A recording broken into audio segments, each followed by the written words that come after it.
Hi there. Welcome to Meet the Press Now. I'm Ryan Nobles in Washington, where more Republicans are throwing their support behind President Trump's push for Congress to overhaul voting in America ahead of the midterms, as he threatens to unilaterally overhaul elections if Congress fails to act. Of course, it all comes as the president and his party struggle in the polls and face the prospect of losing control of Congress this November. With the midterms approaching, the White House-backed Save America Act now has 50 Senate Republicans backing it after Maine Senator Susan Collins became the latest to declare her support. Welcome, guys, to Dr. John Podcast. So what just happened? Trump likely felt invincible coming into his second term. Twice impeached, convicted, investigated from every angle, and still back in the White House. It probably felt like proof that nothing could stop him. But that confidence may be exactly what makes what's coming next. Legislation, which narrowly passed the House last week, would require new voters to show proof of citizenship to register to vote. It would also mandate photo ID across all 50 states to cast a ballot, even if voting by mail. And it would require states to verify voter registration with the Department of Homeland Security. Senate Majority Leader Thune has promised to bring the bill to the floor for a vote, but Democrats right now have the votes to block it. Yesterday, Senator Scott of Florida, Rick Scott, I should say, brushed off concerns the bill could create logistical problems ahead of the midterms. So unexpected. Wrong. Right now, in this moment, there are multiple impeachment resolutions sitting in Congress. Not hypothetical, not future possibilities, actual documents filed with actual charges. And Democrats are openly talking about forcing a floor vote that could trigger a third impeachment.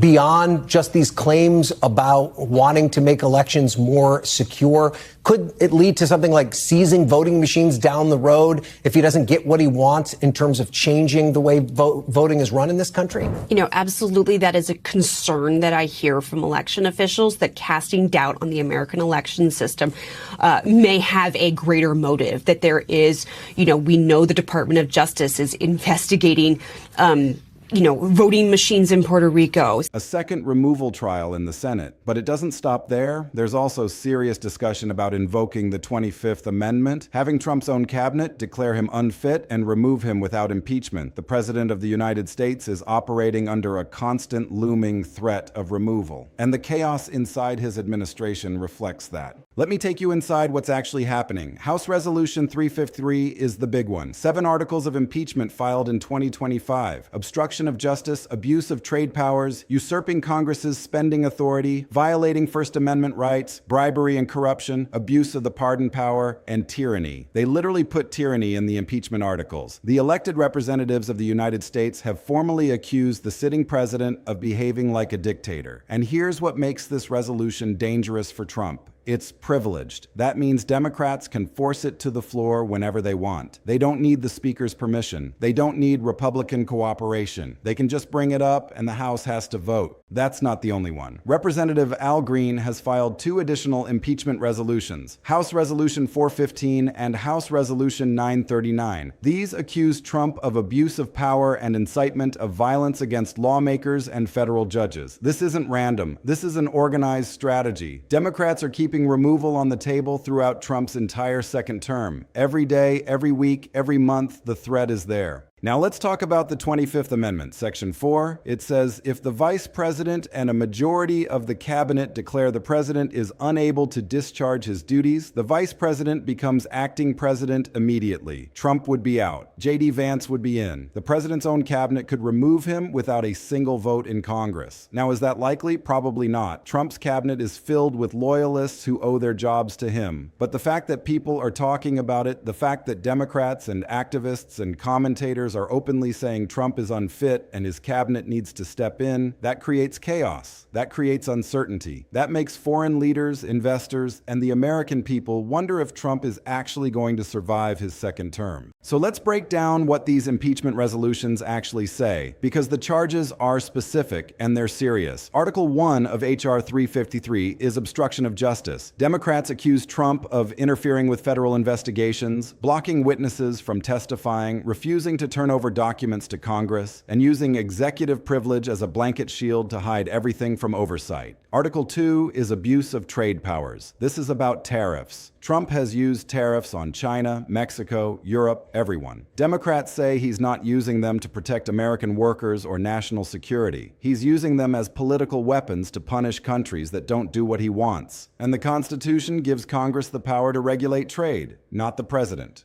Article 3 is usurpation of Congress's spending authority. The Constitution says Congress controls the purse strings, but Trump has redirected military funds to build his border wall. He's withheld aid that Congress appropriated. He's moved money around without asking permission. Democrats say that's unconstitutional. That's the president taking power that belongs to Congress. Article 4 is violation of First Amendment rights. This accuses Trump of retaliating against journalists, protesters, and critics, using federal agencies to investigate people who speak out against him, revoking press credentials for reporters who ask tough questions, threatening to jail protesters. The government can't punish you for speech, but Democrats say Trump does it all the time. Article 5 is bribery and corruption. Democrats accuse Trump of using his office to enrich himself and his family, steering government contracts to his properties, accepting payments from foreign governments through his businesses, using presidential influence to benefit the Trump Organization. The Constitution has an emoluments clause that says the president can't accept gifts or payments from foreign governments. Democrats say Trump has been violating that clause since day one of his first term. Article 6 is abuse of the pardon power. Trump has pardoned allies, donors, people who refuse to testify against him. Democrats say he's using pardons to obstruct justice, to protect criminals who are loyal to him, to send a message that if you cover for Trump, he'll cover for you. And then Article 7, tyranny. That's the actual word they use. This article is a catch-all for everything else. Trump allegedly acting like a dictator, concentrating power in the executive branch, ignoring court orders, attacking the independence of the judiciary, undermining democratic norms, ruling by executive order instead of working with Congress. Democrats are saying Trump is behaving like a king, and that's the opposite of what the presidency is supposed to be.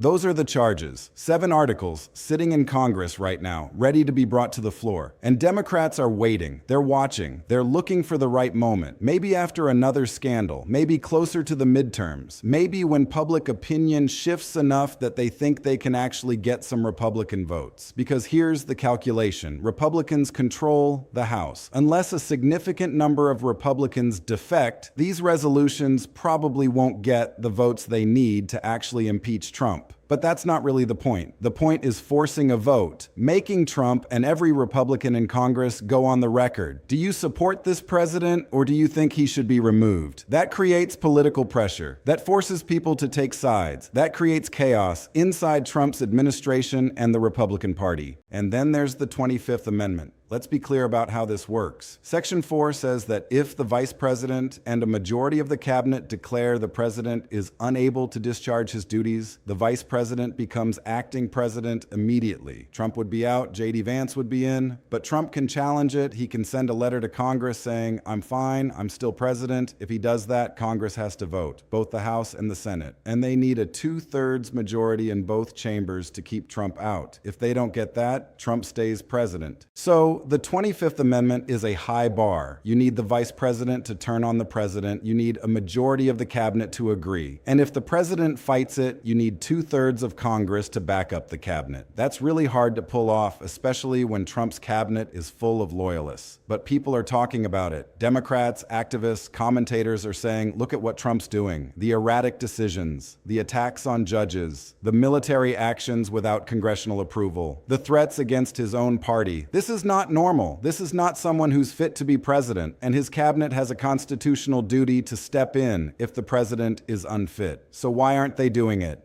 Even though it's unlikely, even though Trump's cabinet almost certainly won't invoke the 25th Amendment, the fact that people are talking about it adds to the chaos. It adds to the sense that Trump's presidency is in crisis, that he's barely holding on. And that's the political calculation for Democrats. Keeping impeachment and the 25th Amendment on the table is strategic. It keeps Trump off balance. It keeps him defensive. It forces Republicans to constantly defend him. And it gives Democrats something to campaign on in the midterms. They can say, we tried to remove this dangerous president and Republicans protected him. Are you okay with that? But there's a risk. Trump has been impeached twice before, and both times it didn't work. Both times the Senate acquitted him, and both times Trump came out stronger. His base rallied around him. Republicans circled the wagons, and Trump turned it into a political weapon. He said, look, they're trying to overturn your vote. They're trying to nullify the election. They hate you, and they hate me. So Democrats have to be careful. If they push for impeachment again and it fails again, it could backfire. It could make Trump look like a victim. It could energize his base. It could hurt Democrats in the midterms. So they're trying to thread the needle, keep the threat alive, keep the pressure on, but don't pull the trigger unless they're sure they can win. And that's where we are right now. Multiple impeachment resolutions active and ready to go. 25th Amendment talk. Activist pressure, but no actual vote. Not yet, because Democrats are waiting, they're watching, they're looking for the right moment, the right scandal, the right shift in public opinion. And when that moment comes, they're going to move. Now, what does all of this mean for Trump's presidency going forward? Even if he survives, even if these resolutions never get voted on, even if the 25th Amendment never gets invoked, the fact that they're hanging over his head has consequences. Foreign leaders see this. They see a president who might not finish his term. They see a president who's constantly under threat of removal. That makes them nervous. It makes them hesitant to make long-term deals with Trump because they don't know if he's going to be around to honor those deals. They don't know if he's going to be replaced by his vice president. They don't know if Congress is going to flip in the midterms and start investigating him even more aggressively. Trump's foreign policy is weakened. His ability to negotiate is diminished because everyone knows he's on shaky ground. Domestically, same thing. Investors see this chaos. They see the impeachment threats, they see the 25th Amendment talk, and they get nervous. They pull back. They wait to see what happens. Uncertainty is bad for markets. Instability is bad for business. And Trump's presidency right now is the definition of unstable. Inside the Republican Party, this is creating fractures. Every time there's an impeachment threat, every time Democrats force Republicans to defend Trump, it creates tension. Some Republicans are tired of defending him. They're tired of the chaos. They're tired of having to explain his behavior. And they're starting to wonder, is this worth it? Are we better off with Trump, or would we be better off with J.D. Vance? That's dangerous for Trump. If enough Republicans start thinking that way, if enough of them start seeing Trump as a liability instead of an asset, then maybe some of them flip. Maybe they vote for impeachment. Maybe they call for the 25th Amendment.